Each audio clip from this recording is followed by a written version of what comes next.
Friends, I M സുലത്രജില. ഞാനിപ്പോൾ CPC certified ആയി. ഞാനൊരു നോൺ മെഡിക്കൽ ബാക്ക്ഗ്രൗണ്ട് ആയതുകൊണ്ട് എങ്ങനെ CPC സർട്ടിഫൈഡ് ആകും എന്നുള്ളൊരു ടെൻഷൻ എനിക്കുണ്ടായിരുന്നു. ബട്ട് ഞാൻ ഇൻഡസിൽ ജോയിൻ ചെയ്തതുകൊണ്ട് എനിക്കിത് ഈസി ആയിട്ട് ഹാൻഡിൽ ചെയ്യാൻ സാധിച്ചു. ഞാൻ കോഴ്സ് ചെയ്തുകൊണ്ടിരിക്കുന്ന സമയത്ത് മുബീന മാം എന്താവശ്യത്തിന് വേണ്ടി കോൺടാക്ട് ചെയ്തിട്ടുണ്ടെങ്കിലും നല്ല റെസ്പോൺസ് ആയിരുന്നു മാമിൻ്റെ അടുത്ത് നിന്ന് കിട്ടിയിരുന്നത്. പിന്നെ എനിക്ക് എക്സാം പ്രിപ്പറേഷൻ്റെ സമയത്ത് സുരൈ മാം ആയിരുന്നു. മാം എനിക്ക് ആവശ്യമുള്ള സ്റ്റഡി മെറ്റീരിയൽസ് സെൻഡ് ചെയ്ത് തന്നിട്ടും ഇനി എന്ത് ഡൗട്ട് ഉണ്ടെങ്കിൽ മാം നല്ല രീതിയിൽ അതിൽ ക്ലിയർ ചെയ്ത് തന്നിട്ടുണ്ടായിരുന്നുള്ളൂ. So big thanks to Suraiya ma'am. ഞാൻ അദീബ, ഇൻഡസിലെ ഒരു സ്റ്റുഡൻ്റാണ്. 2023 ഫെബ്രുവരി ബാച്ചിലാണ് ഞാൻ ഇൻഡസിൽ ജോയിൻ ചെയ്യുന്നത്. ഇവിടുന്ന് നവംബർ 25 എനിക്ക് CPC എക്സാം ഫസ്റ്റ് ചാൻസോട് കൂടിയിട്ട് തന്നെ പാസ്സാവാൻ വേണ്ടി കഴിഞ്ഞു.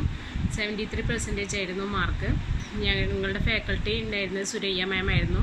മാം നന്നായി ഹെൽപ്പ് ചെയ്തിട്ടുണ്ട്. ഡൗട്ടുകളൊക്കെ ചോദിക്കുമ്പോൾ വളരെ കൃത്യമായിട്ട് ഞങ്ങൾക്ക് പറഞ്ഞു തരുമായിരുന്നു.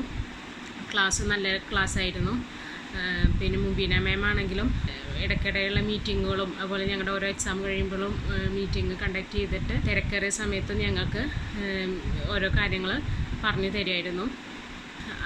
അതുകൊണ്ട് തന്നെ എനിക്ക് ഫസ്റ്റ് ചാൻസിനെ പാസ്സാവാൻ വേണ്ടിയിട്ട് കഴിഞ്ഞു. പിന്നെ HR ആണെങ്കിലും ഞങ്ങൾക്ക് ഓരോ എക്സാമുമായി ബന്ധപ്പെട്ട് ഓരോ ബുദ്ധിമുട്ടുകൾ വരുമ്പോഴും വിളിക്കുമ്പോഴും ഒക്കെ ഞങ്ങൾക്ക് നന്നായി സ്നേഹ മാമൊക്കെ നന്നായി ഹെൽപ്പ് ചെയ്തിട്ട് ഞങ്ങൾക്ക് പറഞ്ഞു തരുമായിരുന്നു. Thank you Indus family.